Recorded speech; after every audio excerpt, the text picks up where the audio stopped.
Bonjour chers amis, voilà, nous continuons avec l'Apocalypse. Là nous allons entrer dans le premier septénaire qui n'est pas très très long.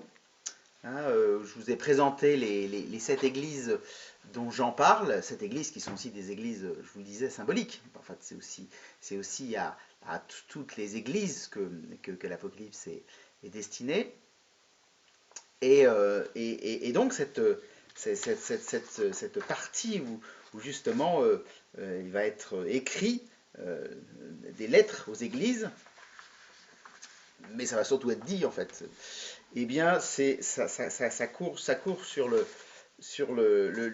chapitre 2, le chapitre 3 de l'Apocalypse. Donc voilà, c'est assez court. Et vous allez voir, ces, euh, ces lettres envoyées aux sept églises, elles ont une forme qui est toujours la même. Voilà, ça commence toujours par écrit à l'ange de l'église qui est à, et on donne le nom de la ville. Là, je vous rappelle d'ailleurs par parenthèse les noms des villes. Hein. C'est Éphèse, Smyrne, Pergame, Thyatire, Sardes, Philadelphie et Laodicée. Vous vous rappelez la carte d'hier, hein, ça forme une espèce de petite boucle. Voilà, en commençant par Éphèse, en finissant par Laodicée. Éphèse étant la ville la plus importante, mais voilà.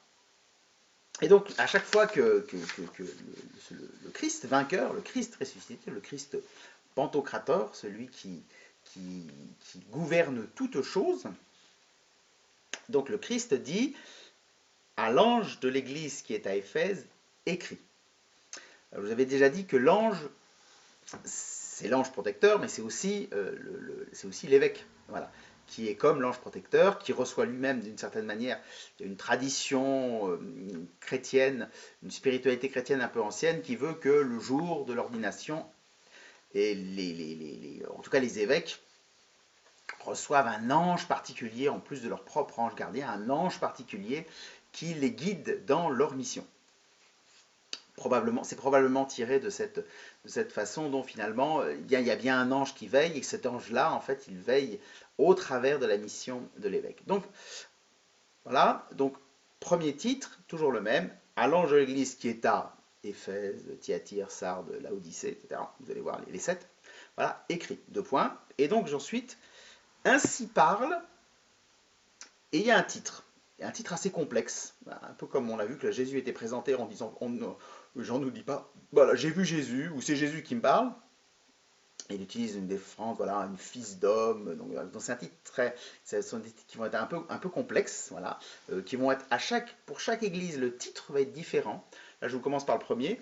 Donc, ainsi parle celui qui tient les 7 étoiles dans sa main droite, qui marche au milieu des 7 chandeliers d'or. Donc c'est la référence directe à la vision de Jean, que Jean vient de voir, effectivement, comme un fils d'homme, aux vêtements éclatants, au visage brillant comme le soleil, et qui a dans sa main droite 7 étoiles, qui sont les 7 anges des 7 églises, et les 7 chandeliers qui représentent les 7 églises.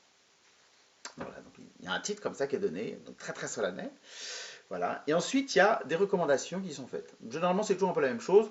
Il y a un soutien des bonnes actions, et puis il y a une petite correction qui est faite. Voilà, là, je vous lis l'Église d'Éphèse. Je connais tes actions, ta peine, ta persévérance. Je sais que tu peux supporter les malfaisants. Tu as mis à l'épreuve ceux qui se disent apôtres et ne sont pas. Voilà.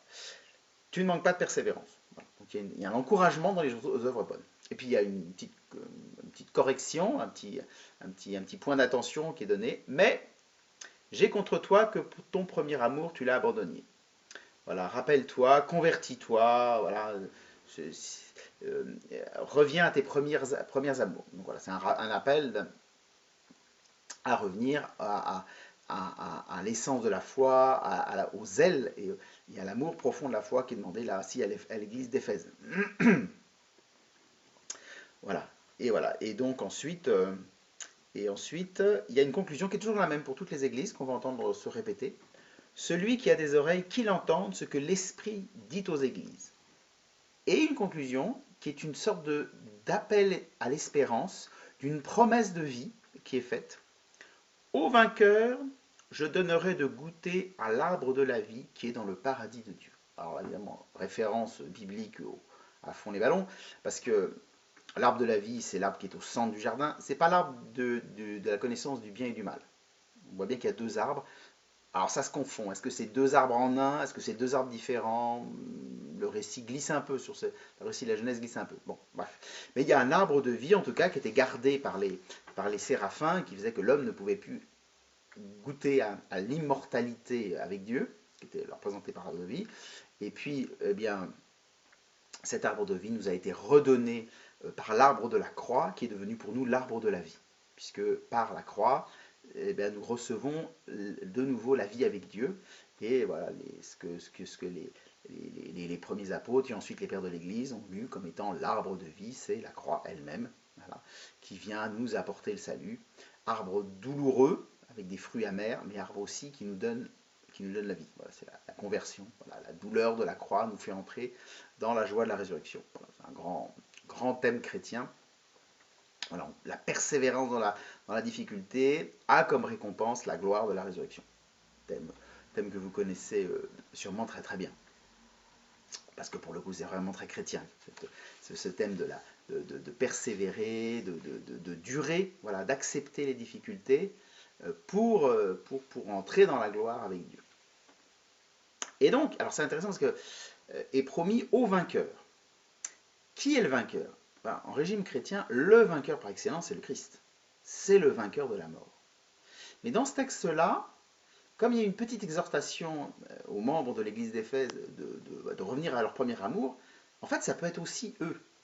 Ça peut être même si c'est un singulier, ça peut être chacun des membres de l'église qui devient lui aussi vainqueur et qui reçoit ainsi l'arbre de la vie qui est dans le paradis de Dieu. Et donc, on associe les qualités du Christ vainqueur aux croyants eux-mêmes. Et ça, c'est très intéressant de voir que, et dans l'Apocalypse, on va voir ça, le Christ vainqueur, dans sa gloire, il nous appelle à partager sa gloire. Et il y a beaucoup de thématiques qui vont nous appeler justement à nous dire que le Christ est vainqueur, mais nous-mêmes, si nous poursuivons et persévérons avec le Christ, alors nous-mêmes, nous serons revêtus de la gloire. Donc ça, je vous ai fait un peu un résumé de la lettre qui est à l'église d'Éphèse. Ensuite, il y a l'église de Smyrne. Alors, on prend toujours la même chose. Hein. À l'ange de l'église qui est à Smyrne, écrit, vous voyez, même introduction. Ainsi parle celui qui est le premier et le dernier. Le nom change. On reprend ce qu'on a entendu avant, voilà, ce que la voix qu'a entendu Jean voilà, l'être divin qui est le Christ, qui a dit je suis le premier et le dernier, on reprend ça. Voilà, celui qui était mort et qui est entré dans la vie, même chose, on reprend les titres du Christ. Donc c'est bien à chaque fois le Christ qui s'adresse aux églises. Pas Dieu, hein, c'est le Christ. Je sais ta détresse et ta pauvreté, pourtant tu es riche. Je connais les propos blasphématoires de ceux qui se disent juifs et ne le sont pas, ils sont une synagogue de Satan.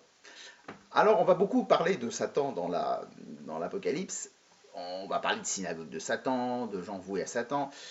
C'est aussi une façon pour l'époque de parler de ceux qui vont dans le péché. Ceux qui vont dans le péché de manière un peu, comment dirais-je, raccourcie, ils vouent leur vie à Satan. Ça ne veut pas dire qu'ils deviennent des démons, ça ne veut pas dire qu'ils deviennent possédés.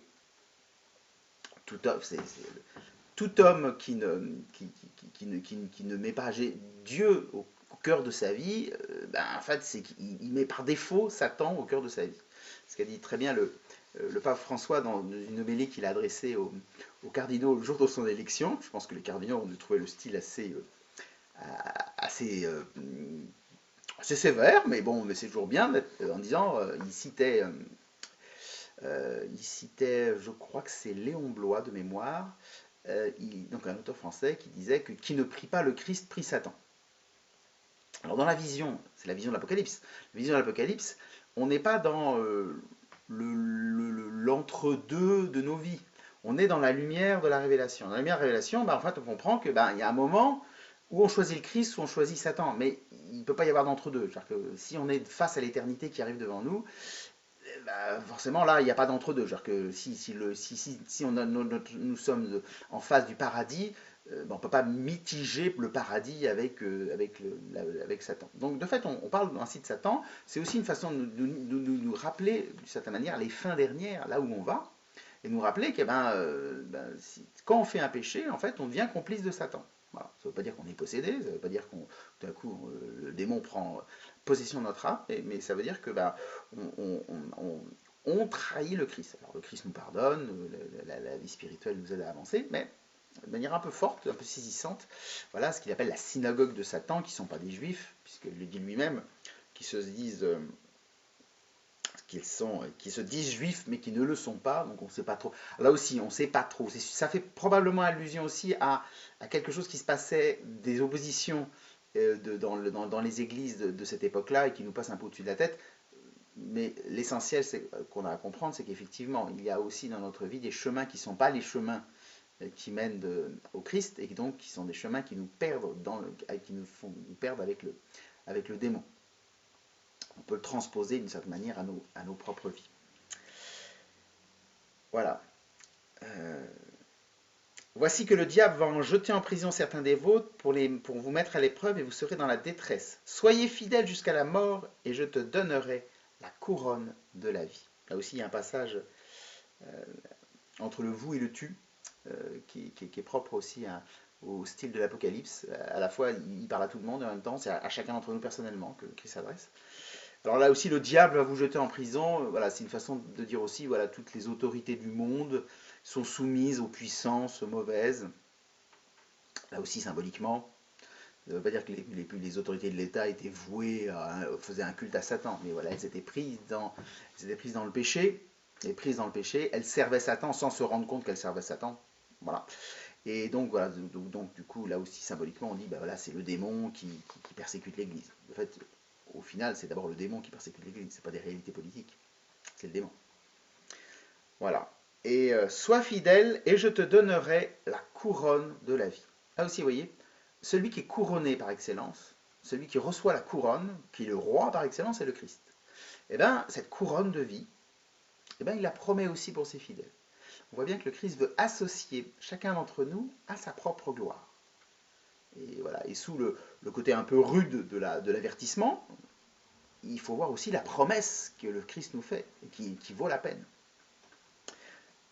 Et là, on entend toujours le même type de conclusion. Celui qui a des oreilles, qu'il entende ce que l'Esprit dit aux églises. Le vainqueur ne pourra être atteint par la seconde mort. La seconde mort, je vous en parlerai plus tard parce que ça revient dans l'Apocalypse.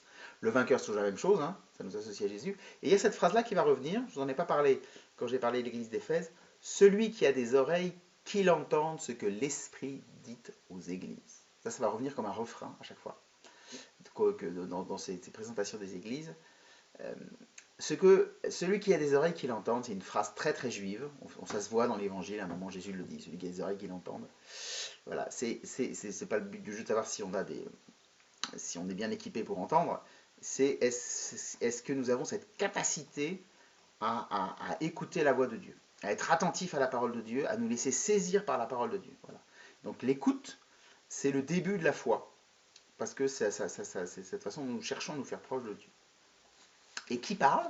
Eh bien l'Esprit. C'est-à-dire que d'une certaine manière, la voix du Christ, elle nous vient, maintenant que le Christ est au ciel, elle nous vient au travers de l'inspiration de l'Esprit, qui est toujours proche des églises et qui guide les églises.